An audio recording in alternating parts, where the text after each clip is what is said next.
গতকালকে ঢাকা মেডিকেলের আমরা একটি ঘটনা শুনতে পেয়েছি। ঢাকা মেডিকেলে আমাদের যে ডাক্তার ভাইরা রয়েছে তাদের গায়ে হাত তোলা হয়েছে। যারা হাত তুলেছে তারা কি অভিযোগ করেছে? তারা অভিযোগ করেছে সেখানে নাকি একজন যে পেশেন্ট মারা গিয়েছিল সেখানে ডক্টরদের গাফিলাতি ছিল, ওই ঢাকা মেডিকেলের গাফিলাতি ছিল। এখন প্রশ্ন হচ্ছে যে ডক্টরদের বা ঢাকা মেডিকেলের যে গাফিলাতি ছিল কিনা এটি নির্ধারণ আপনি কিভাবে করতে পারেন, কোন এক্সপার্টিজের ভিত্তিতে এটি নির্ধারণ করতে পারেন এবং এই অথরিটিটা আপনাকে কে দিয়েছে? যদি কোনো গাফিলাতি থেকে থাকে, ডক্টরের হোক, প্রশাসনের হোক, কিংবা যে কারো হোক, কিংবা কর্তৃপক্ষের হোক, অবশ্যই তার বিচার হবে। তার বিচার একটি প্রক্রিয়াধীন প্রক্রিয়া হবে, একটি তদন্তের মাধ্যমে হবে। সেই অভিযোগটি আপনি বিএমডিসি তে করতে পারেন কিংবা সেই অভিযোগটি আপনি প্রশাসনের কাছে করতে পারেন। কিন্তু আপনার কি অভিজ্ঞতাটুকু রয়েছে, আপনার কি দক্ষতাটুকু রয়েছে যে একজন ডক্টর তার সাথে গাফিলতি করেছে কিনা সেটি যাচাই করার? আমাদের সবচেয়ে বড় এখন যে সমস্যাটি হয়ে গিয়েছে, আমরা এই বাঙালিরা অধিকাংশ ক্ষেত্রে অধিকাংশ বাঙালি নিজেদেরকে সব জায়গার দক্ষ মনে করি এবং সব জায়গায় নিজের নাক গলাতে যাই।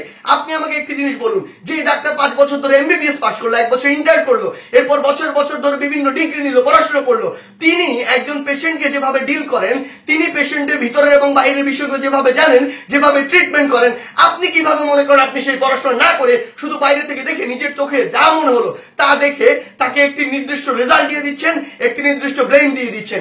আমাদের জায়গা থেকে স্পষ্ট বার্তা, এরকম একটি ব্লেম দিয়ে আসলে যখন আপনি একজন ডক্টরের গায়ে হাত তুলেন তখন আপনি যে কাজটি করেন সেটি আমরা বৈষম্য বিরোধী ছাত্র আন্দোলন আমাদের জায়গা থেকে কোনোদিনও সমর্থন করতে পারি না। আপনাদের যদি কোনো অভিযোগ থাকে সেই অভিযোগটি আপনি জানাতে পারতেন।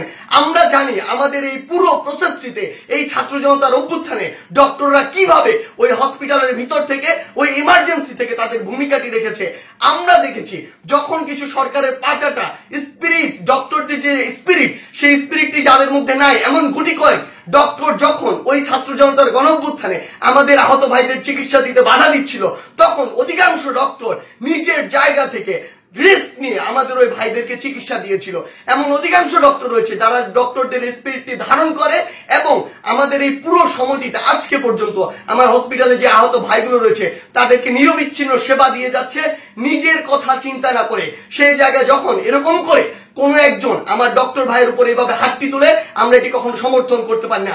আমাদের জায়গা থেকে একদম স্পষ্ট একটি বার্তা, সেটি হচ্ছে যে আমরা প্রশাসনকে, মাননীয় স্বাস্থ্য উপদেষ্টা, ডিজি হেলথ সহ সকলকে একটি বিষয় স্পষ্ট করে বলতে চাই, আমাদের যারা মেডিকেলের ভাইরা রয়েছে, ইন্টার্ন ডক্টররা রয়েছে, কিংবা হসপিটালে যে ডক্টর ভাইরা রয়েছে, তাদের সাথে আমরা এই জায়গাটিতে একাত্মতা ঘোষণা করছি। তাদের নিরাপত্তার সর্বোচ্চ ব্যবস্থা করতে হবে। তারা দিনরাত 24 ঘন্টা আমাদের জন্য কাজ করছে, অথচ কেউ একজন চাইলো আর একটা ব্লেম দিয়ে তাদের গায়ে এসে হাত দিয়ে দিল, এটি আমরা আমাদের জায়গা থেকে কখনো মানতে পারি না। আমাদের জায়গা থেকে এটা একটি স্পষ্ট বার্তা হচ্ছে তাদের এই নিরাপত্তার ব্যবস্থাটি করতে হবে। এবং গতকালকে ঢাকা মেডিকেলে যদি ওই পেশেন্টের মৃত্যুর জন্য কোনো কর্তৃপক্ষের হোক, ডক্টর হোক গাফিলাতি থেকে থাকে, তদন্ত সাপেক্ষে তার যেমন বিচারের আওতায় তাকে আনতে হবে। কিন্তু গতকালকে ওই আমার ডাক্তার ভাইয়ের গায়ে যে হাতটি তুলেছে, অপারেশন থিয়েটার থেকে বের হওয়া একজন ডক্টরকে, তার অবশ্যই দ্রুততম সময়ের মধ্যে তাকেও গ্রেফতার করে তাকেও বিচারের আওতায় আনতে হবে। আমাদের জায়গা থেকে স্পষ্ট একটি বার্তা, আইন নিজের হাতে তুলে নেওয়ার মতো অন্যায়টি যদি আপনি করেন তাহলে আপনার পক্ষে কোনোদিন আমাদের অবস্থান থাকবে না। ধন্যবাদ।